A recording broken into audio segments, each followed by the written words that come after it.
Toute la première, je pense que la première période du travail qui s'est, enfin, quand je dis la première période, c'est-à-dire la période où j'ai commencé à exposer, quand j'ai exposé avec Sandra Foltz, où c'était plus des travaux, tu vois, avec des blocs de glace, du sel, en fait, grosso modo, des choses éphémères. Mais sans vouloir dire que, enfin, l'œuvre, c'était pas, enfin, tout du moins la pièce, c'était pas la photo, c'était pas la vidéo, c'était ce qui s'était passé à ce moment-là. Si après on passe sur d'autres périodes, je pense même à des périodes maintenant où il y a un souci, un rapport à l'urbanisation, l'archi, etc. Moi je pense à par exemple le travail qu'on avait fait à Célestat où il y avait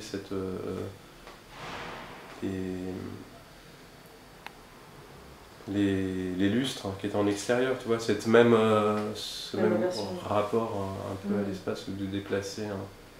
Je crois que l'histoire de la voiture, par exemple, pour moi, c'est un projet architectural.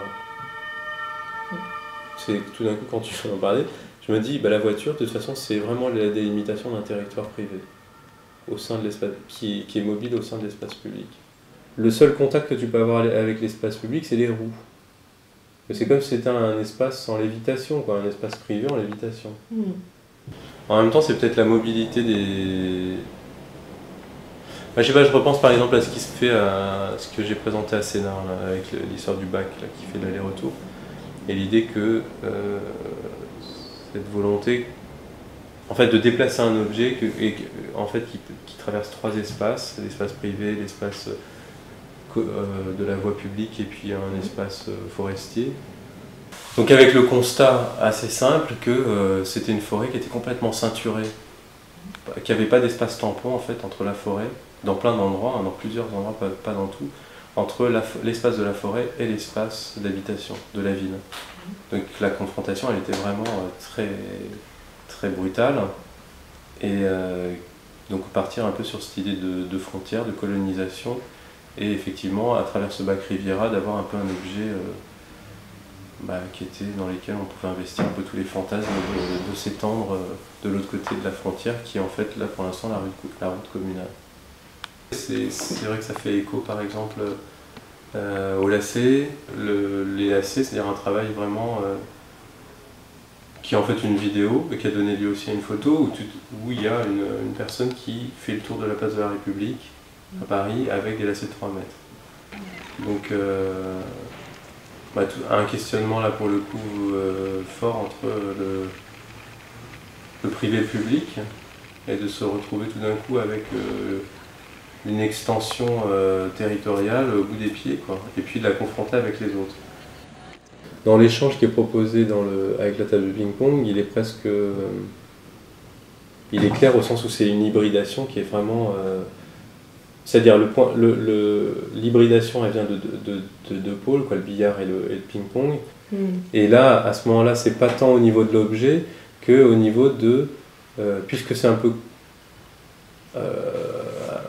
les gens peuvent l'appréhender peut-être plus simplement, ça va être au niveau effectivement des règles. C'est-à-dire que c'est un jeu complètement truqué, quoi, en fait. Tu as un territoire qui n'est pas le même d'un côté et de l'autre. Donc le côté d'équité que tu peux avoir dans tous les sports, le côté de fair play, il n'est pas respecté.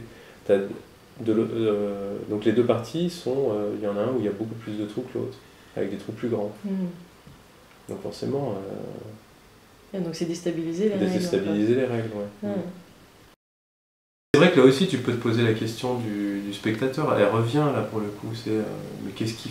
Enfin, pour qui tu fais ça, quoi. C'est-à-dire, est-ce que je suis pas aussi presque spectateur de mes propres œuvres, parce que j'ai l'impression de ne pas faire les pièces, ou de mettre en place quelque chose, ou c'est aussi les autres qui le font autant que moi, presque. Et donc peut-être que la frontière elle n'est pas nette aussi, c'est-à-dire ce questionnement aussi sur un espace... presque ça serait un travail public qui est fait par... je sais pas, c'est une je sais pas, par rapport en rebondissant par rapport à cette question sur l'idée de quel est le statut du spectateur, est-ce que c'est pas aussi la volonté de vouloir faire un travail public, quoi. Moi je pensais aux maquettes.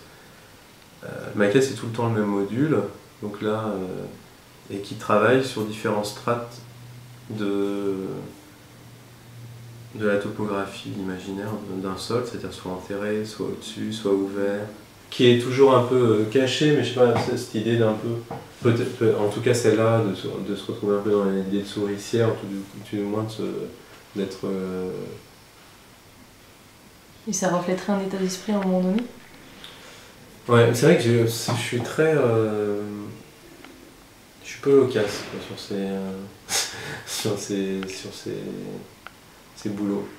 Où je m'aventure pas quoi, à dire qu'est-ce que ça représente pour moi à la maison, qu'est-ce que... Ouais.